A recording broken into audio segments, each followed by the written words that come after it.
Hervé Hamon, écrivain, journaliste, né à Saint-Brieuc, on connaît ses livres, Besoin de mer, Le vent du plaisir, Paquebot, etc.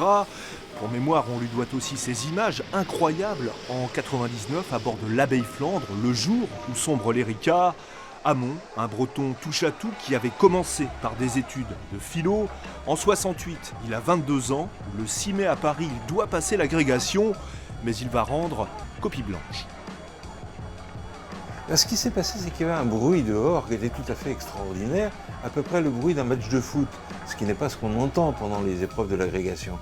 Et donc nous sommes allés rejoindre ce match de foot et que pour la première fois, nous avons vu des policiers, dont nous avions plutôt l'habitude qu'ils nous laissent dans le caniveau, qui reculaient, tellement il y avait de manifestants. Et on n'a pas compris ce qui nous arrivait. Hervé Hamon raconte qu'il est alors devenu un piéton de mai. Il va courir les manifs, étancher une soif de liberté. N'en déplaise à la légende, dit-il, notre jeunesse n'avait rien d'insouciant. Nous avions des dictatures à nos portes, Espagne, Portugal, Pays de l'Est. Il y avait eu la guerre d'Algérie, il y avait la guerre du Vietnam, et la France de De Gaulle sentait le renfermer. Nous en avions assez de la société de consommation, nous en avions assez de la façon dont les femmes étaient dominées. En 1965, pour qu'une femme ouvre un compte chèque, il fallait qu'elle soit accompagnée de son mari.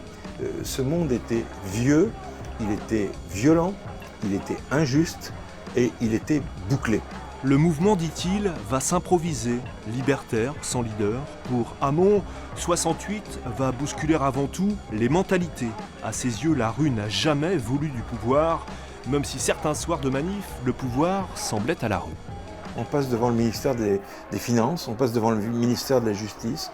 Il n'y avait qu'à entrer, il n'y avait pas beaucoup de gardes mobiles devant, il n'y avait qu'à les bousculer un peu, puis on entrait. On n'est pas entré. Ça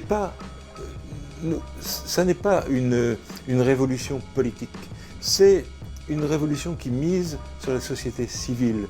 Politiquement, nous étions fatalement perdants, parce que la droite ne voulait pas, et parce que la gauche ne voulait pas non plus. Quand le général de Gaulle reprend la main, Hamon rentre à Saint-Brieuc. Il sait qu'ici aussi il y a eu des secousses, il y a même des répliques. À Trégueux, un soir de juin, l'étudiant en philo refait le monde avec les paysans du coin. J'ai apporté mon propre... Mais j'ai surtout appris beaucoup. J'ai appris beaucoup d'eux parce que je voyais les questions qu'ils se posaient. Ils se disaient, mais est-ce que la coopération, c'est la coopération? Est-ce qu'il faut produire de façon intensive? Ils se posaient vraiment toutes les questions que nous nous posons aujourd'hui, elles étaient déjà en germe. Dans les années 80, il reviendra une première fois sur 68 dans un livre coécrit avec son ami Rothman, Génération. Aujourd'hui, il publie L'Esprit de mai, un peu les pavés, beaucoup les ricochets. Pour moi, il y a un slogan qui résume tout, c'est « Ne me libère pas, je m'en charge ».